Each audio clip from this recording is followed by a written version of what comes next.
Muy buenas tardes, buenos días, buenas noches, muy buenas madrugadas. Déjame alegrarme porque tú estás dando un paso para ser la mejor versión de lo que tú eres. El tema de hoy es la hipocresía. Podemos encontrar hipocresía en muchos lugares, pero no es lo que voy a hablar. La pregunta es, ¿por qué se nos vende una cosa en la religión y por qué sucede otra cosa totalmente opuesta en la religión? Y no estoy dando nombres de iglesias, pero es algo que se hace muy generalmente. Muchas veces una persona quiere conocer a Dios, dice quiero seguir a Jesús, quiero cambiar de vida, muy bonito, y la persona se anima, va a una iglesia, pero le prometen una cosa, pero la vida es totalmente distinta a lo que le prometieron, y hay cosas que sí se cumplen, hay cosas que se cumplen y hay cosas que nunca se cumplen. Y las personas debemos lidiar con las cosas que nunca se van a cumplir y nos desilusionamos porque dicen, si tú conoces a Cristo, pues Él te va a sanar de tu enfermedad, te va a sanar a tus hijos, les va a hacer que tu mujer vuelva, que tus hijos te quieran, que venzas el sobrepeso, que venzas el cáncer, que venzas el SIDA. Te prometen el cielo y la tierra, pero al final del día muchas cosas se cumplen, pero muchas otras cosas no se cumplen. Y las personas se enfrentan al engaño de sentirse engañados, sentirse manipulados, sentir que les mintieron. Y mucha gente se aparta de Dios, se aparta del camino de Jesucristo por la desilusión que acaban de experimentar. Entonces, a lo que yo iba y lo que quiero hablar es que dice en Santiago 2:9 que no se debe hacer acepción de personas. Pero si hacéis acepción de personas, cometéis pecado y quedáis convictos por la ley como transgresores. ¿Qué significa esto? Que muchas veces los líderes dan un trato distinto a su familia, a sus hermanos, a sus familiares, a otros líderes, pero dan un trato distinto al pueblo. Es decir, cuando yo estaba yendo a la iglesia se me decía que yo confíe en Dios, que busque de Dios, que esté contento con el trabajo que tengo, pero que para qué voy a estudiar, para qué voy a superarme, que Dios va a proveer, que Dios confíe en Dios, que tenga fe.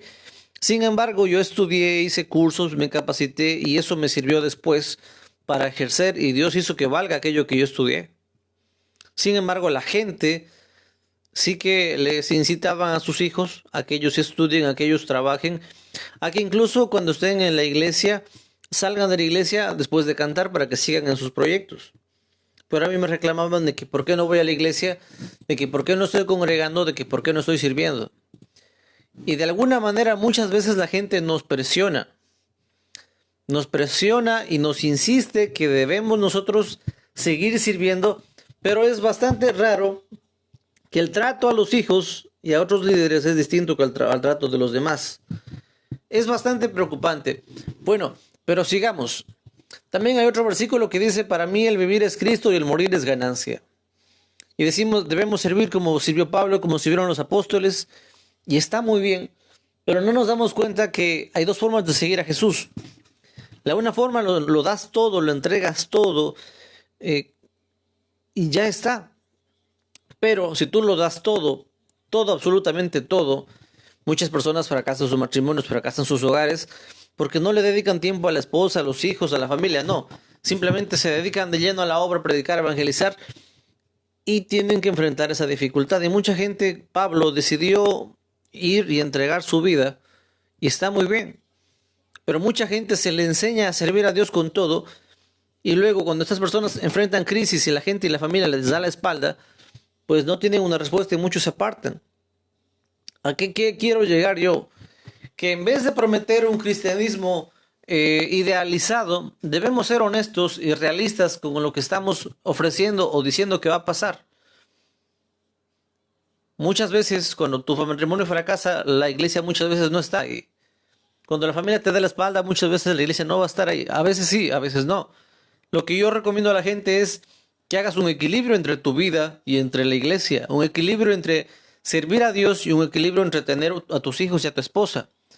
Que a veces tienes que dedicar tiempo a tus hijos y a tu esposa y a veces tienes que dedicar tiempo a la obra de Dios. Pero no lo des absolutamente todo, salvo que Dios personalmente te guíe y sea tu decisión y seas consciente del riesgo y lo que vas a hacer, pues si eres consciente, hazlo. Pero lo que estoy en contra es de que se nos vende un cristianismo de marketing, un cristianismo que nos emociona, que nos ilusiona, que nos prometen el cielo, las estrellas y cosas, y al final del día lo que vivimos en la realidad es muy diferente. Y la desilusión hace que muchos líderes se aparten, incluso muchos líderes dejen de creer en Jesucristo. Y falta un balance, falta organizar y balancear la vida. Sigue a Jesús, pero también recuerda que tienes una esposa y unos hijos que tienes que dedicarles tiempo, porque son tu familia. Cuando vayas a una iglesia, escucha, pero no creas, mastica, investiga, tienes internet, tienes Google, haz comparaciones entre Biblias, ve otros predicadores y de ahí elige lo que tienes que creer. Había un hermano que se llamaba hermano Andrés. Él le dijeron que debía dejar todo en la basura, las pastillas, la medicación y que eso iba a recuperar su matrimonio. Y él decidió buscar de Dios, una persona muy ejemplar, un gran amigo. Y sin embargo, con el tiempo empezó a decaer, a caer en depresión. Y luego nos enteramos que tenía una descompensación en su cerebro y que como que algunas células se robaban ciertos componentes a otras células y por eso constantemente estaba en depresión.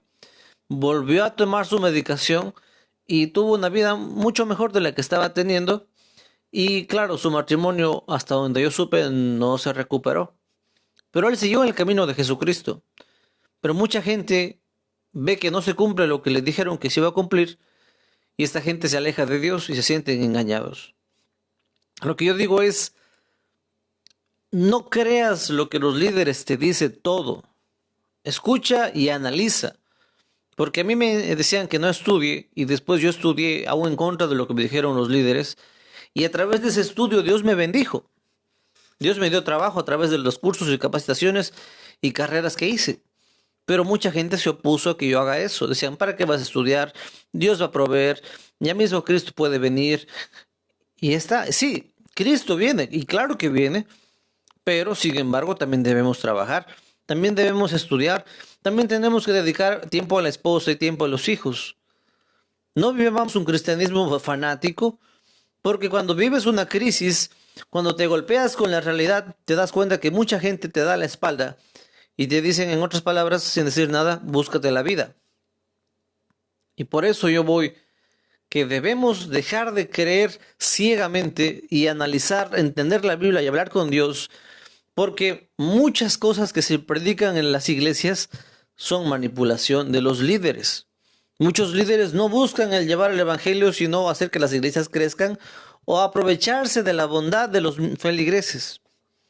Sigue a Jesús, pero sé muy cuidadoso con lo que tú escuchas. Yo sigo yendo a la iglesia, sigo congregando, sigo creyendo en Dios, pero cuando escucho que alguien dice algo y sé que no es así, a veces me callo para respetar al líder porque no quiero hacer un show en la iglesia. Pero en mi vida privada, menos de la mitad de lo que escucho, es decir, yo creo que la tercera parte de lo que escucho en la iglesia es lo que realmente vivo y aplico, porque te dicen cosas que no son realistas. Te dicen en las iglesias que cierta forma sexual es pecado, cierta posición es pecado, tener esta forma de vida es pecado. Pero muchos líderes en su vida privada lo que dicen que es pecado igual lo hacen. Como la gente no los ve, piensan que no pasa nada. Sabemos, por ejemplo, dice Pablo que debe ser marido de una sola mujer el hombre que quiera ser obispado. Pero si tú te pones a analizar, hay una larga historia, hay una explicación en la Biblia que la poligamia no es pecado. Pero mucha gente se va a escandalizar porque es una tradición como se nos ha enseñado. Pero no es pecado la poligamia.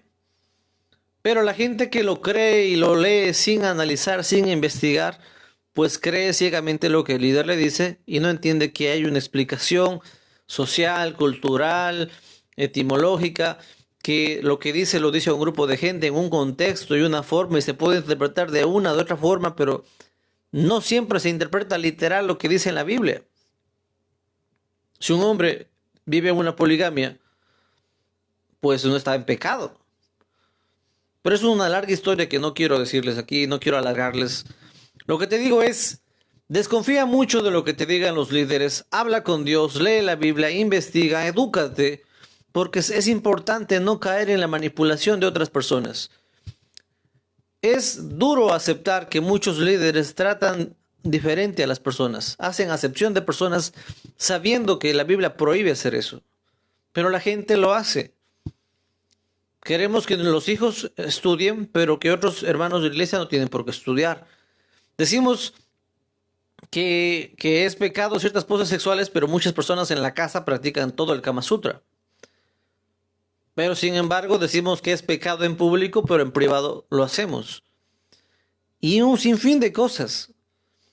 Y los feligreses, como no les enseñaron esto, pues están en una contradicción. ¿A quién hago caso? Al pastor, a la Biblia, estoy en pecado, todo es pecado. Ya unos años yo fui a trabajar en el campo porque recién había llegado a España y tenía que ver que mis papeles funcionen.